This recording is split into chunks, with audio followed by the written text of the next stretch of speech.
Chapter 33. The Enemy's Counterattack.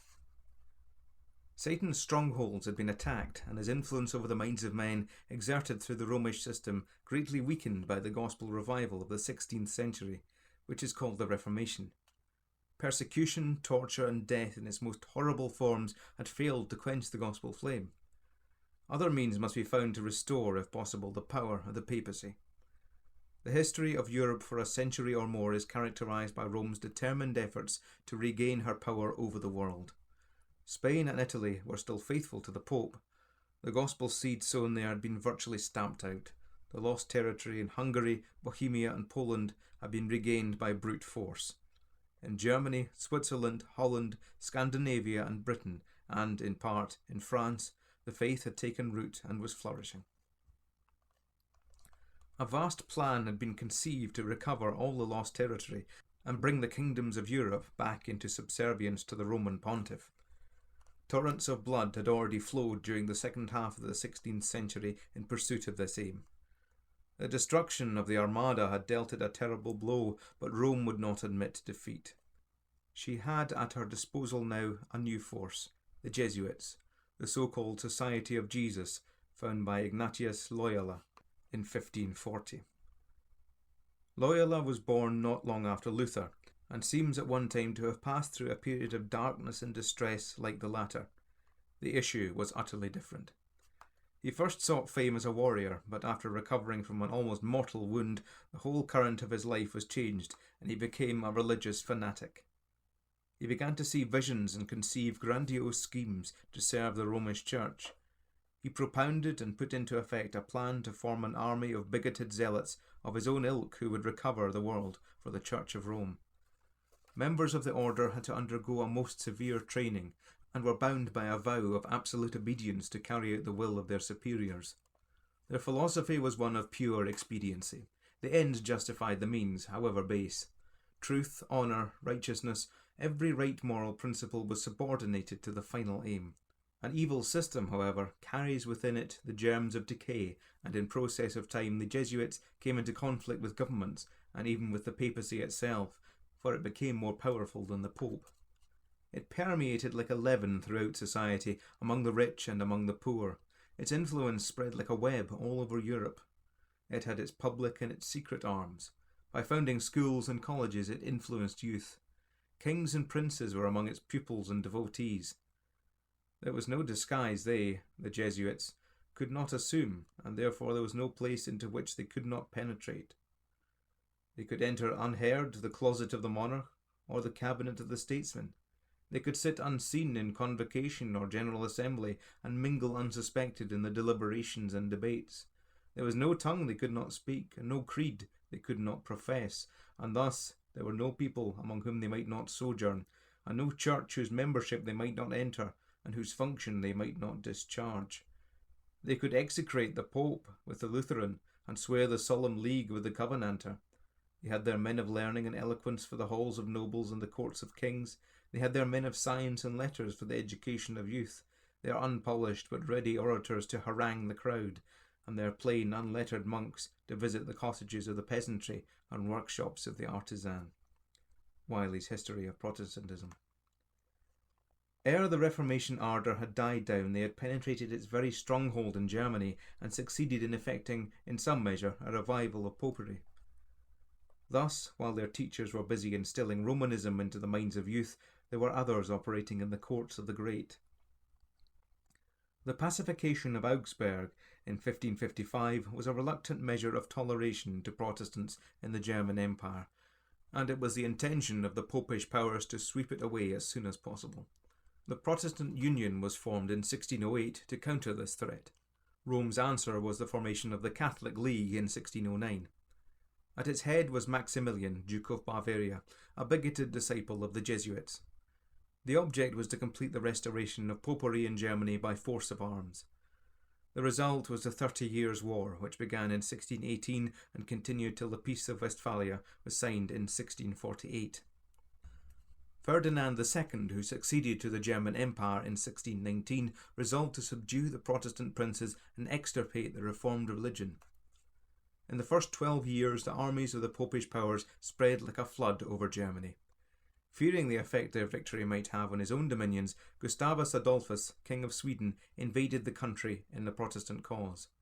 The awful tide of war swept back and forth over the hapless land for 18 years, armies from France and other lands also intervening. Germany was desolated. Many towns and villages perished in flames. The roads were empty. The land became a desert. Weeds covered the once cultivated fields, and 3/4 of the population died from war, famine, or disease. Such was the awful result of Rome's determination to regain her sway in the land of Luther. The prophetic eye of Luther saw the approach of terrible evils to Germany should the gospel preached not be held fast by her sons. His warning had been despised, and night blacker than any he had foreseen descended on the fatherland. Wiley's History of Protestantism. The attempt to restore popery failed, but in the struggle Christianity itself lay prostrate. The state of the country after the 30 Years' War was pitiable indeed. Here and there the torch of truth was kept burning, but spiritual death and worldliness covered the land. The nobility followed for the most part the example of the profligate French court. In France, the fervent piety of the Huguenots had, by the beginning of the 17th century, sadly declined. Their synods met in an endeavour to revive the failing faith of their people. As in other countries, politics had mingled with the profession of Christianity, and the sword was drawn in its defence. In the little kingdom of Navarre, where the people were predominantly Protestant, they were ordered to return to the old religion. Soldiers were employed to force the Romish practices on the population. People were driven to mass with cudgels, compelled to kneel when the host was passed. Protestant books were destroyed, and Protestant churches damaged. The Huguenots took up arms and obtained some alleviation of their condition by a peace signed in 1622. They now became a sort of nation within a nation. Their faith and its exercise were linked with their civil rights. This admixture of politics and Christianity was a source of weakness. About this time, Cardinal Richelieu appeared on the scene. He determined to crush the Huguenots politically. In spite of help from the English Puritans, he took the Huguenot stronghold of Rochelle in 1628, and the Huguenot power in France was crushed. What little liberty they had was by the grace of the sovereign. The same Richelieu who had broken the Protestants in France took part in the 30 Years' War on the Protestant side to weaken and humiliate the House of Austria and the Catholic League. Thus, as in olden time, kingdom was broken against kingdom. Deprived of political power, the Huguenots prospered materially. The parts of France which they cultivated yielded the richest harvests.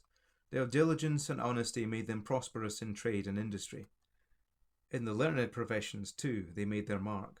The Protestant and Roman churches subsisted side by side. With the advent of that despot, Louis XIV, things changed for the worse.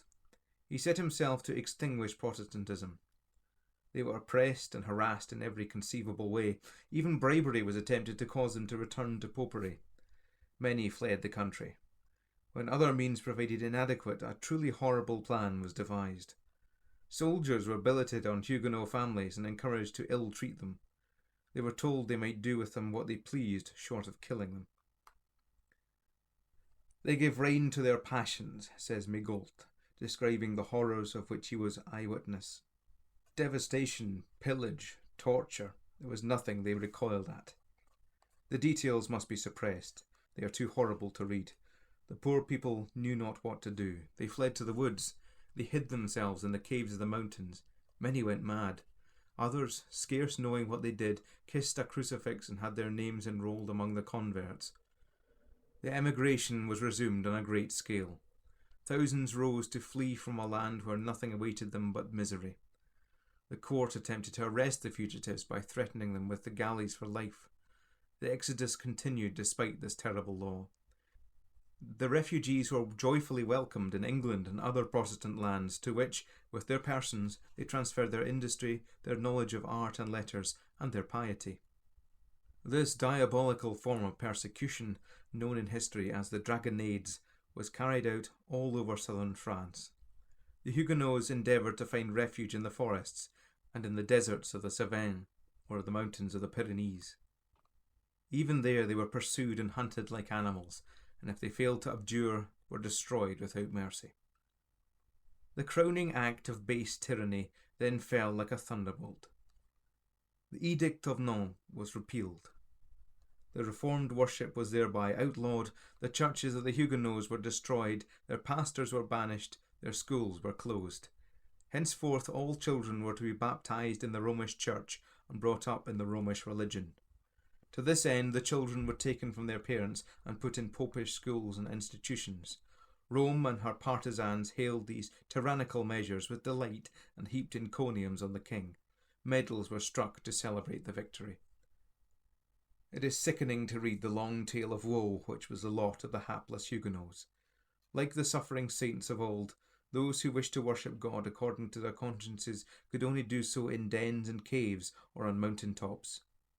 Those who clung to the faith of the gospel were never free from persecution till the time of the French Revolution, for their sufferings continued into the 18th century.